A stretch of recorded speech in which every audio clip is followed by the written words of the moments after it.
You were old enough and big enough that you didn't get treated like a little child anymore. And you got to participate in the older generation's storytelling. I'm a pretty big guy, so I was a little younger than most. I was about 12 or 13 when I got bigger than most of my aunts and uncles. I'm a lot younger for the aunts, but the uncles, I was bigger than. And so I wanted to share a couple of stories that I heard from my aunts and uncles about my parents that were formative for their youth and that I grew up hearing and that were formative for my youth. So the first one is from my father. It's actually a story when they were dating, second or third date, I'm not 100% sure. This is 1972 maybe, somewhere around there. And they're in an old World War II surplus Willys Jeep. Any of you around know what those are.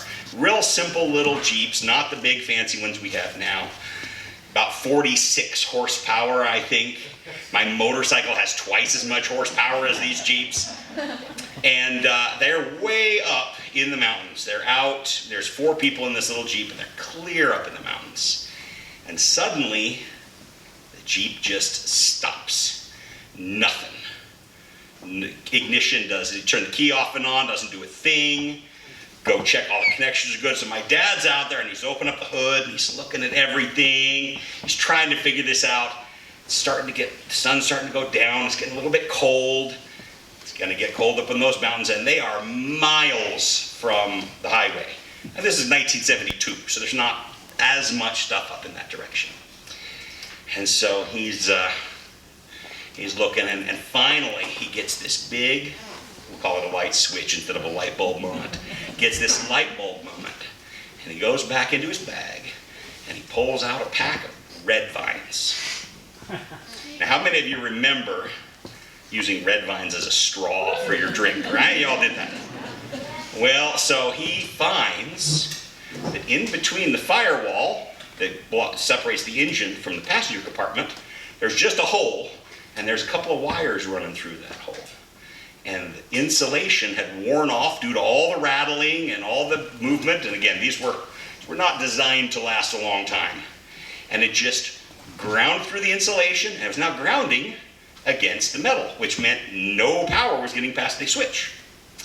So he pulls out his pack of red vines, opens one up, slices it down the side, slips that red vine over that wire. Car starts right up, and for many, many years after, they would celebrate Red Vine Day. And it was a tribute to just, being able to adapt and overcome with whatever you had. And whether it's nature or nurture, or in my case, it's both. I mean, there's a reason I carry enough tools around and I can have Batman have a run for his money. Nope, can't. Hey, I have less than normal on today, all right? So, second story. My mother. When my mother was a younger child, they were traveling my mother is much younger, an entire generation younger than her older siblings. She has nieces and nephews that are older than she is. So as they're traveling out to California, she's 10, I don't know, she didn't tell me exactly. Traveling out to California to visit her sister and her husband and their children. And on their way back through Nevada, they decide to stop at a diner. And my grandpa was a farmer. Grew up had a big farm out in Petersboro. They farmed in Oxford. They weren't a really wealthy family, and they knew the value of hard work and money. And so after they've eaten, again, this is going to be probably mid-60s. I don't know exactly. Pulls out a dime, and he decides he is going to give an object lesson to his children that are with him. And he says, now kids, this is why you don't gamble. Takes that little dime, and he walks over to the slot machine, puts it in there, not even looking at it, pulls the handle and just watches the expression of the kids. Lights flash, sounds go off, wins the $50 jackpot off of his